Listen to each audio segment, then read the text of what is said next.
both guys, first Luke and then Doug, prior to taking questions. Once the Q&A portion starts, I just ask please raise your hand. We have a wireless microphone. We will come bring it to you.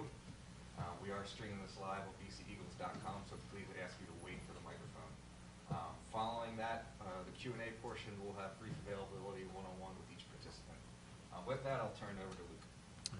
Yeah, I'm excited to be back. This is the first time I've been back for a game since I left, and you walk back on campus and it's very nostalgic. You walk around and you walk through the quad and you remember all the time you spent walking through there, going into Fulton for classes, and then you walk down to lower campus in the dining halls, and Edmonds is gone where I spent a lot of time, and it was a special place, and I was glad I had the opportunity to come here. And this weekend special, when I was at school, we always had summer workouts in the stadium, and you're running sprints, and the thing that's always stayed the same in that stadium were Mike Ruth and the Doug Flutie jersey up there, and you always thought that one day maybe you could be up there on that wall with those guys, and I'm very honored to have the opportunity to be up there with these guys, and I want to say thank you to BC and as a football organization, as well as a school, for giving me the opportunity not only to come to school here but to play here. So it's an honor to be here. I'm very happy to be back, and this was a special place for me, and it's a great honor. Well, first I'd like to congratulate Luke. It's fantastic what he stands for and what this school stands for. He exemplifies. It is a special place. I mean, I have so many memories every time I'm back on campus. I'm back on campus a lot, and it's exciting for me to be able to get back for a game, but to be able to get back here for Luke as he's getting his number retired is very special to me. I watched a lot of his games sitting in the stands because he went through school around the same time that my nephew Billy did, and I was in the stands a lot watching him. And I think the number one thing is that it makes me proud to be a BC alum when guys like Luke come through. What they did at school, what they do off the field, and now continuing in his NFL career has been amazing. So I'm just very happy to be here for Luke, for BC, and to be a part of this. I told him I'd just sit on the side with some pom-poms and cheer for him over there, but I guess we're sitting up here. So with that, open to questions. Good, please just raise your hand. We'll get the microphone to you. We'll start here in the front right. Rich. Boston Herald. Doug, is it becoming impossible for a defensive player to win the Heisman right now? Especially this day and age. Obviously it's not impossible, very improbable. Unless you're playing both sides of the ball and you make some huge plays on offense as well, maybe you're a punt returner as well, and then you jump over there and you have 6 interceptions, 5 fumble recoveries, and lead the nation in tackle. It has become such an offensive game of spread them out, sling it around, score 50 points, that the offense is always getting all the attention and defense does all the work. Concur.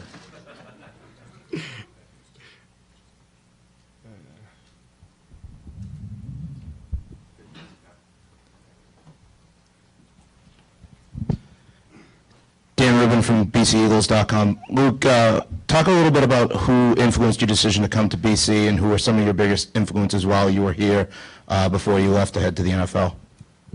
Growing up in Cincinnati, I went to a Jesuit high school, obviously BC's Jesuit.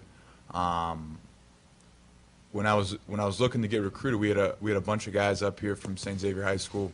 Nick Larkin was here and Alex Albright was here. And those guys obviously went to the same high school as me. They both came here. They both loved it. They both played well in football, and there were some guys that I could bounce ideas off of, and I could ask them questions. What do you like? What do you not like? Do you think I'd fit in?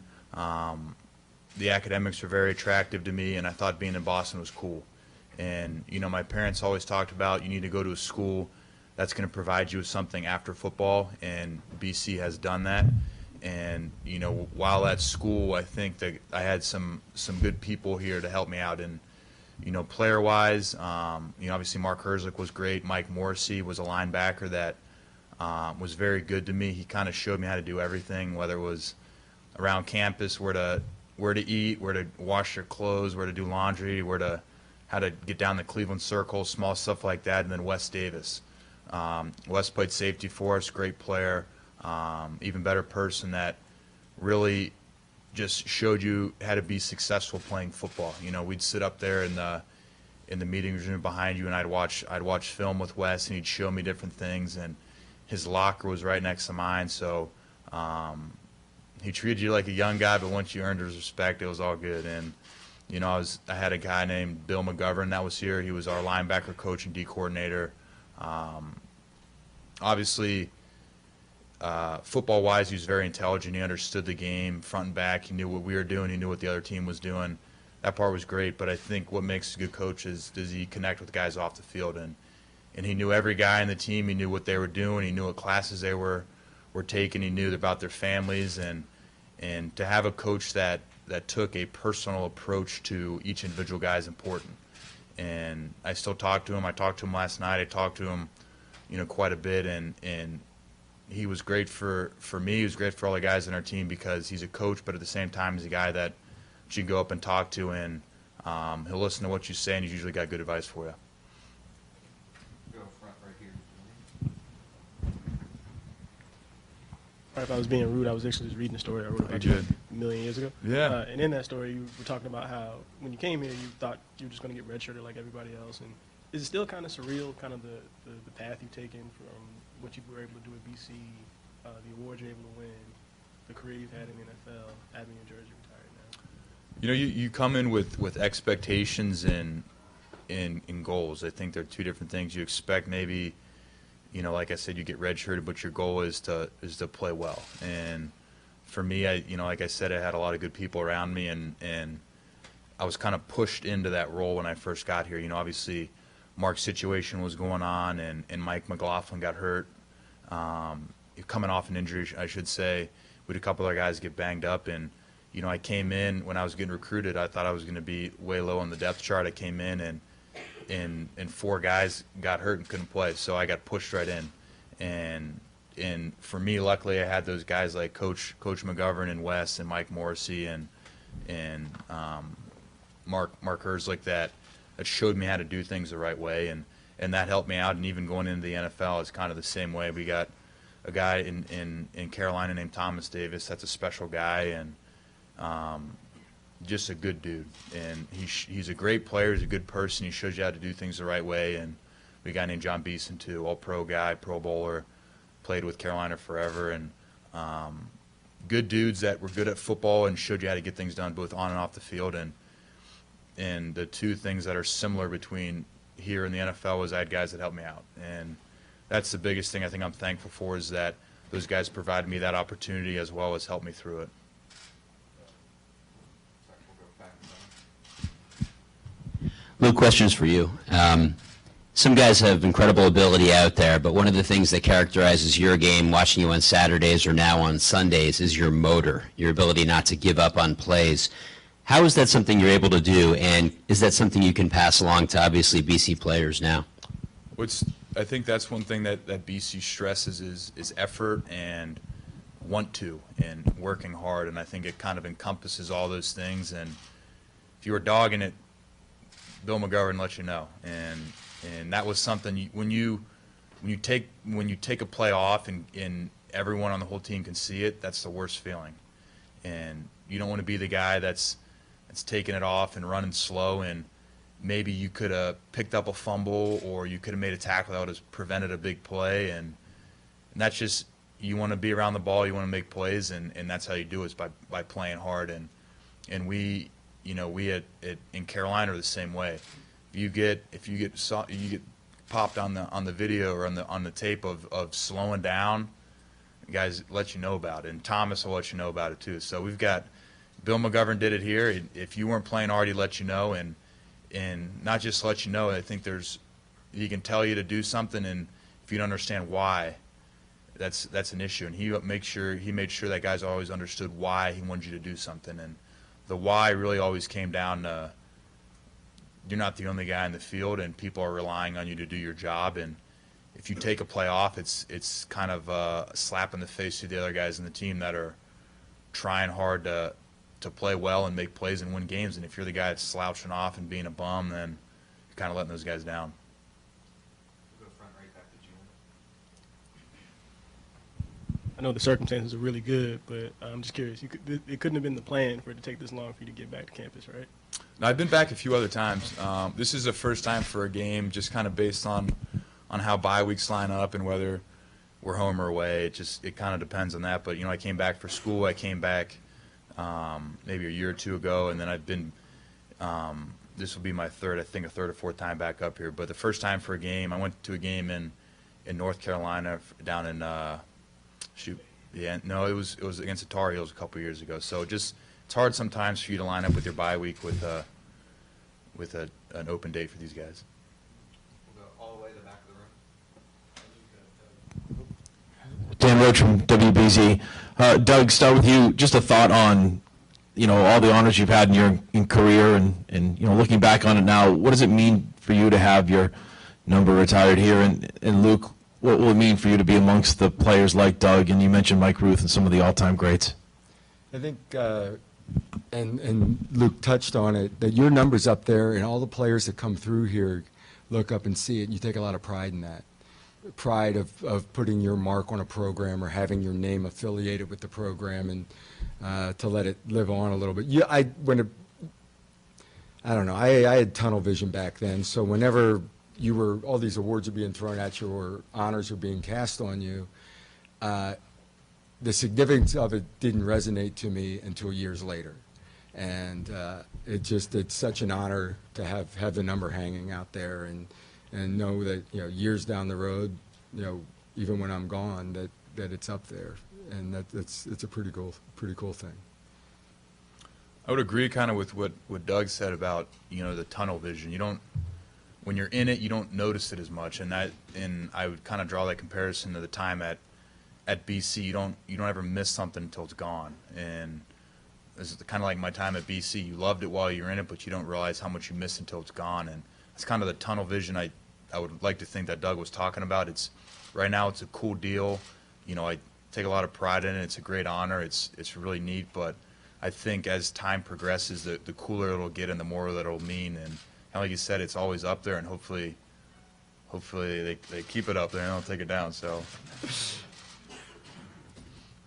until the big recruit comes in, wants the Yeah. number, right? And it's like, yeah. We'll go second verse. Luke, when did you finish up school and how long did that take you? When did you graduate? All right, so after my rookie year, I came back. I took, I think, 4 or 5 classes. So that was 2000. After 2012, spring of 13 maybe, and then I finished in, I think, 14 or 15. So it took me 2 off seasons, I think, to complete it, because I had to come back here and take 5 classes at school, and then I was able to finish the other ones online. So I think it took 2 off seasons to get it finished. Did you just say why that was important to you? Because my mom told me to do it. That's all you got to say. As long as she's happy, you're good. Once she gets mad, it's trouble. We'll go second row to the left. Luke, when you see dominant linebackers like guys like Connor Strahan and Matt Milano today, what memories does it bring back from you for your playing time, and what do you see out of those 2 guys? These guys play hard. I think Matt Milano will be a guy that'll have an opportunity to play. He's physical. He runs. He hits. He's strong. And I think Strahan's the same way. And it's fun to watch those guys, and you kind of can live through them a little bit in that sense of just how they play. They play with great effort and enthusiasm, and they want to be good, and you can tell that they pay attention, and football is important to them. And that's something that I always look for in guys, is not necessarily talent or ability, but more of, is football important to you? If it's important to you and you try hard and you give good effort and you prepare, I think that's the mark of a good football player. Because there's plenty of guys out there, Doug will agree, that have tremendous talent and could be the best at their position, but if they don't want to be there, then the other guy's going to win. And that's one thing that I see in a lot of the guys that play here is great effort, great approach to the game. They play hard and it matters to them, and that's what you want to see, and that's what you see in those guys. Just to follow up one more time on that. What was it like to be on campus, being in the NFL, and having it was the same? Or It was the same, yeah. You can move exact around same. without being tracking a lot. Yeah. I lived in Edmonds, just like I did when I was here. That was the best. Back with all the guys again. I missed that part of being at school. Just going back to the dorms and being with all your friends, and that was cool. That was probably my favorite part about being back, was just being around all the guys. Got a special question from the back. Hey, Luke, could you talk a little bit about the culture of the football program when you were a part of it? I was, myself and Ricky Brown, we were a couple years before you, but, can you talk about that a little bit, and if that culture, if it did, how it helped you kind of shape you into the player you are? The one thing that's very apparent about when watching you play, about the way you play, is that you're extremely driven, and it's a standard that you play with, and anybody that sees you play kind of knows that about you. It's very defining. So if you could, in so many words, kind of describe what the Boston College culture meant to you, what it was, how it impacted you, and kind of what drives you. When I first got here, we had the fifth year class was the big guys that really stuck out to me were Mike McLaughlin and Matt Tennant. And you kind of work down from them. So there's that tier, and then you work down. Billy Flutie was here, Wes Davis, Mark, Mike Morrissey, and those guys were Alex Albright. Those guys really set the standard of what was acceptable here. And all those guys, they had lots of things in common. They played hard. They did things the right way. They had great effort. They were tough, and they loved BC. And I think that's one thing that when those guys left, that still stuck around, and it was passed down to the next group and the next group and then even our group. But I think, I always talk about people that help you get places, and those guys that I talked about set that standard of when you show up, it's time to work, you play hard, you play tough, you play through stuff. When it gets hard, that's when you start playing. And we were just a tough group of dudes that played hard. And it was kind of epitomized by, obviously, Mark with his cancer. It didn't hold him back. And when you see a guy like that come to practice and go to meetings, and the dude's going through chemo and he's got a port and stuff, and you're like, well, obviously this stuff's not overly difficult if he's doing that. Mike McLaughlin came off an Achilles, and when I first got here, he would walk stadium stairs with a sandbag, and I was like, I've never seen somebody do that before. And those guys set the standard of what BC football was in my mind, and it trickled its way down. But we were very, very lucky to have guys like that were just tough football players, and in every sense of the word, were mean. They played hard. They gave great effort. They were good to young guys. They treated them right. Not to say there wasn't any jabbing going on, but we had fun, and they did a good job of setting the standard for what was acceptable here in the culture for what they wanted this team to be. We'll take our final question, Senator Krieger. Doug, can you build on that too, and even go further back? And then we talk about the more recent classes with Luke. But how have you seen the culture develop, dating back even you since 1984 when you were here and won the Heisman, all the way through the 90s and into today? Well, one thing I love that Luke said was that the guys that played here cared about BC. BC was important to them. And that rings true with our entire class. We had a class that there was a coaching change. We had a coach from Maine, Jack Bicknell, come down and get the head job. He's scrambling around trying to sign players. So a bunch of us were maybe Ivy League or 1AA type kids that got an opportunity. And it was a high character class. And it was all the things Luke's talking about, guys that were driven, guys that work hard, guys that did everything the right way. We weren't the most talented. And at the collegiate level, you can get by on that. the hard work end of it, as long as you have a decent ability. And that's kind of what we started to build then. And there's been periods throughout where, the team's done exceptionally well, and we don't always have all the NFL prospect guys. We don't have the 4.3 40 wide receivers, but we got some hard-nosed guys that'll line up and hit you. We've had offensive linemen over the years, from a football standpoint, compete with anyone, and then they care about Boston College. They're character-type kids that are getting their education, their graduating, the graduation rate at Boston College. That we're always over 90% and in the top 5 in the country, and that's important to me as an alumnus. And that's where I look. I look at, as Luke was saying, the guys that Boston College was important to them in their lives. Perfect. That'll wrap up today's Q&A portion. Each participant will now be available for one-on-ones. Thanks.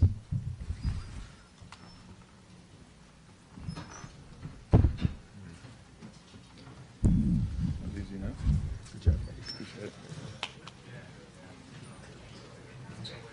I feel like I'm putting you on your show, though. What's that? I feel like I'm putting you on your show. Oh, don't worry about it. I'm just doing what I'm told. It's easy. That's good. Hey, I just do what Barry Gow says. You do whatever Barry says. Always good seeing you, man. Good seeing you. I was kidding, man. I think I'm just about it. Oh, okay, Yeah. awesome. I'm doing what I'm told. Fantastic. BG tells me to do. That's Yes, right. sir. We Jump will. how high? Yeah. Absolutely. Absolutely. Now, how long are you in town for? I was going to say, just hang out right here. We'll wait until he's getting down. Awesome. Awesome. You all right? What's going on? Nada. What's up, man? Good to see you again. How are you? Yeah? I know, right? It's all good, though. Yeah, it's good.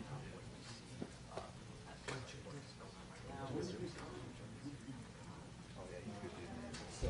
Carve this up a little bit. Well, number one, he's a good boy. He's gonna be putting a coat on here when he's done.